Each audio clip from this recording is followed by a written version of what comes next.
Sorti initialement sur le système Hyper Neo Geo 64 en 1999, Fatal Fury Wild Ambition représente la tentative de SNK de faire évoluer sa célèbre série en 3D.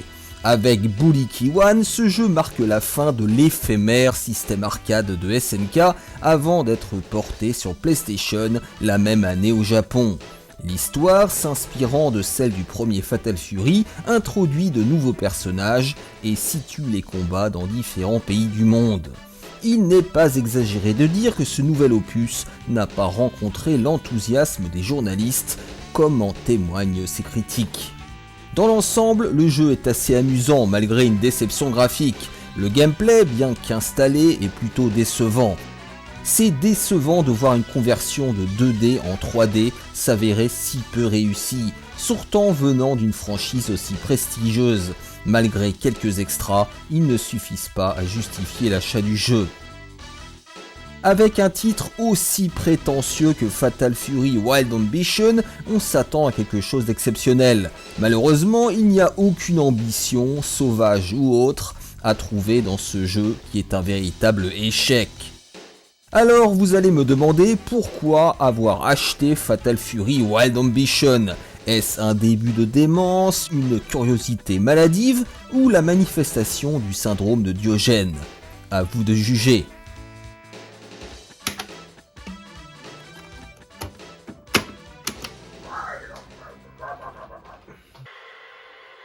Le jeu accueille le joueur avec une introduction en 3D précalculée qui, bien qu'elle ait pu impressionner à l'époque de sa sortie, apparaît aujourd'hui datée, voire ringarde.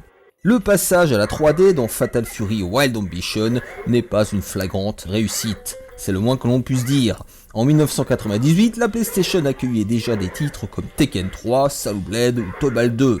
En comparaison, ce jeu né des entrailles de l'Hyper Neo Geo 64 ne brille pas particulièrement. Que ce soit les personnages cubiques, les arrière-plans simplistes ou les textures au sol grossières, le jeu est bien inférieur aux standards des jeux de l'époque. Il se rattrape partiellement par une animation des personnages plutôt fluide, malgré quelques ralentissements occasionnels. La bande-son, elle, brille par la médiocrité de ses musiques, aucune n'ayant réussi à imprimer dans mon cerveau, ainsi que par la qualité désastreuse des bruitages et des voix digites, ultra compressées et étouffées.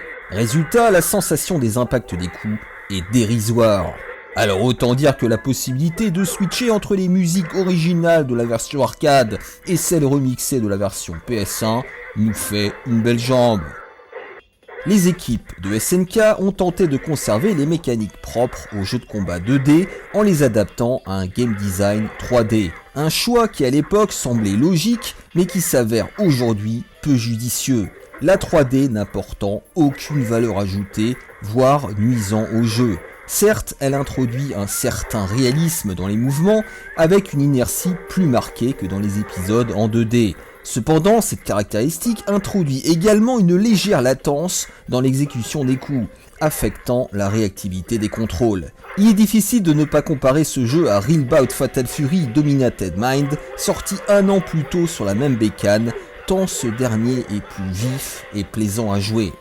Il convient tout de même de mentionner les nouvelles fonctionnalités introduites dans cet épisode, comme une roulade d'esquive qui justifie l'abandon des plans et les dénommés Overdrive Power et Hit Blow. Outre les Desperate Moves classiques, le joueur peut exploiter ce qui est appelé une jauge de chaleur ou Heat Meter pour effectuer deux types de super attaques. Le Overdrive Power que l'on peut réaliser indépendamment de la quantité de santé du joueur et le Hit Blow, une nouvelle technique introduite dans cet épisode qui permet d'étourdir ou de projeter l'adversaire en l'air tout en étant attaqué. Mais attention, si le joueur subit trop de dégâts avec une barre de Heat Meter presque vide, il va surchauffer.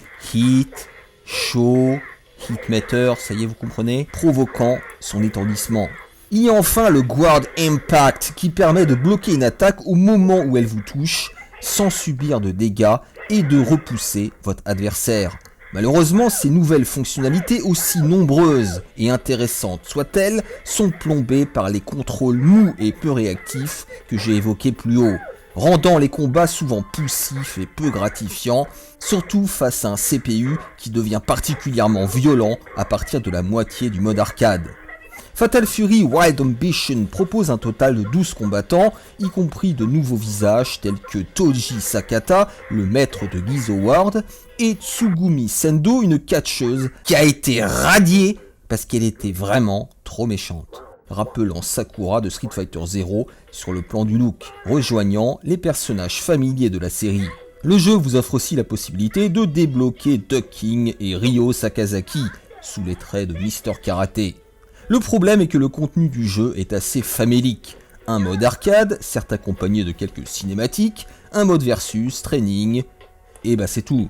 En conclusion, que ce soit face à des jeux contemporains comme Street Fighter EX ou Tekken 3, ou par rapport aux anciens épisodes de la série, Fatal Fury Wild Ambition n'apporte aucune valeur ajoutée.